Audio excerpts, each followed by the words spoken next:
Hello, my name is Colin Chatburn. I'm here today to talk about catalytic converters. Catalytic converters basically look at cleaning the toxic gases produced from the engine through the emission system.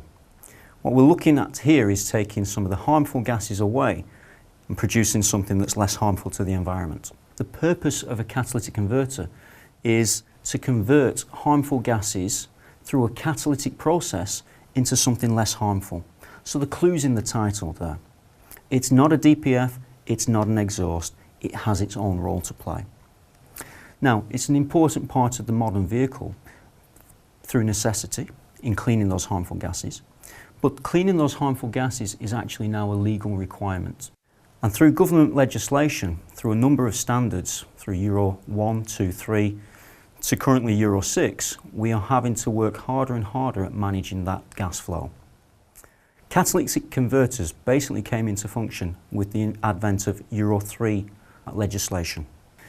There's a number of different Euro standards which OEMs are now required to meet, dependent on the age of the vehicle. And it's on the introduction of those vehicles that the legislation has got more and more stringent. All replacement catalytic converters from 2001 on, in other words the Euro 3 standard, are required to meet Regulation 103. This is an EU government legislation measuring the outputs of the gas flow. Every few years since then, the EU regulations surrounding this emission system has got a little bit harder to meet, and we're now up to a Euro 6 standard. And actually what we're trying to do now is manage that gas flow in a very sophisticated way. As a part of this requirement, as a part of this legislation, the original equipment manufacturers and in the aftermarket, we have to produce parts of the consistent shape and coating to the original. Parts are approved by shape and coating on the vehicle to ensure that the harmful carbon monoxide, hydrocarbon gases are converted into the less harmful carbon dioxide gases, managing those hydrocarbons through the exhaust system. We have to meet predefined EU limits on the outputs from the gas stream in terms of the hydrocarbons and those NOx gases. This requirement in the aftermarket means an 8-week testing process costing about £20,000 per application. So it's quite a commitment to kind of achieve this standard. As part of that approval process, the testing authority, in many instances the VCA, TÜV, INTA, IDIADA, these government legislative bodies will stamp the product with an E number, and it's that E number on the can that signifies the testing criteria has been met. Alongside markings on the product itself, the manufacturers will also issue a certificate of homologation. The catalytic converter is one element of the emission control system, which converts those polluting harmful gases into non-polluting gases. Catalytic converters convert this harmful toxic gas using heat. So the placement of the cat within the exhaust system is actually quite important. And what we've seen over time is that placement has changed. So in the early models, what we saw quite commonly was an underfloor system, underfloor placement of the catalytic converter. As the requirements through those Euro standards has increased, what we've seen is the movement closer to the engine where the heat is generated of those catalytic converters. So we're now seeing a move more away from the underfloor, more towards a maniverter or a close coupled catalytic converter very close to the engine where it can use that heat. A catalytic converter is actually a flow-through device. If you think of the monolith, it's creating a surface area through a cellular structure.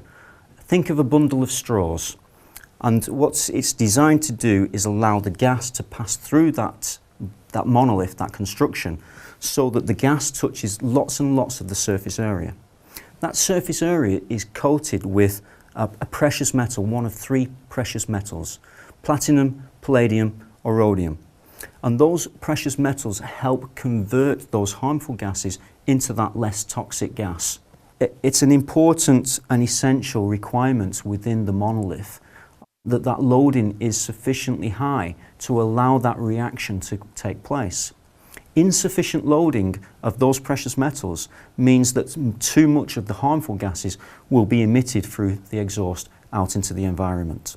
It's important to remember a catalytic converter is not a silencer. It is not a catch-all to ensure that a vehicle passes an MOT. It is just one component within the exhaust system. The majority of cat failures are not down to the catalytic converter itself. There is not an awful lot for the cat to go wrong. It is simply a flow-through device coated with metals that converts that gas. It has very little in way of moving parts. If a car is failing an MOT or exhibiting any other catalytic related problem, the general rule of thumb is to ask why that may be happening rather than simply replacing that cat. So a couple of key questions to ask when you're looking at cat failure. First of all, why has the cat failed? Is it indeed the cat itself that the problem lies within? Are there signals elsewhere within the system that we can use to try to identify the problem area? Do we have signs of soot or petrol in the pipework? Is the body blue in colour? Are there any signs of physical damage? Is there a problem elsewhere within the vehicle or its service history that may be presenting itself as a cat problem? And have the lambda sensors or other sensors within the systems recently been checked or changed? It might seem silly, but an obvious question, has the correct fuel been used? If there has been a misfueling, are there any legacy issues there that are presenting themselves as problems now within the cat? There are a number of reasons why a cat can fail though, and that tends to be down to physical damage. Now that might be down to impact or road damage, thermal shock for instance. Here we have some samples and we can see the effect that that has. You can see that there's been some erosion, some sort of splintering of the monolith that's then rattled around within the can and created this erosion effect. With this example, what we're seeing is some kind of overfueling or monolith melting kind of damage, clearly destroying the surface area. And as time goes on, you'll get shards within the brick that rattle and erode and damage the monolith construction even further. There can be other physical symptoms or physical faults through the use of contaminants, for instance. Exhaust paste used upstream of a cat will contaminate that monolith and create problems. The lack of new fittings when we install a new catalytic converter, or indeed an exhaust system, the lack of new fittings can create flex within the system, which again can cause physical damage within the cat. There is also the problem with melted monoliths. This monolith here, we've got a slightly different material, but it's the same kind of functionality. In this instance, we have a metal monolith. Again, it's trying to create a surface area for the precious metals and the gas to flow through. But on this metal monolith, we've got evidence of monolith fusion. The surface area has melted and created a problem. So we talked about some of the failures of a cat and why things go wrong. But in identifying the reasons for the failure, it's very, very important that we use a 4-gas analyzer to take the necessary readings and measures to allow us to interpret the fault. The parts per million of hydrocarbons actually permissible within the gas flow is set at around 200 parts per million.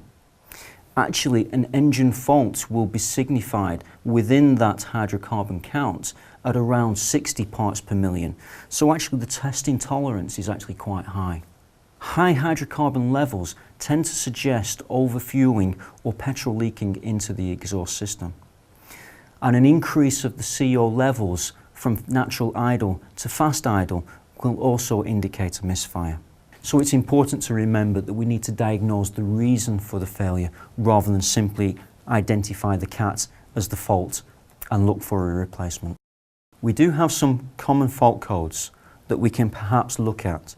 So you may have seen a P0420 code. Now this doesn't necessarily of itself signal a problem with the cat.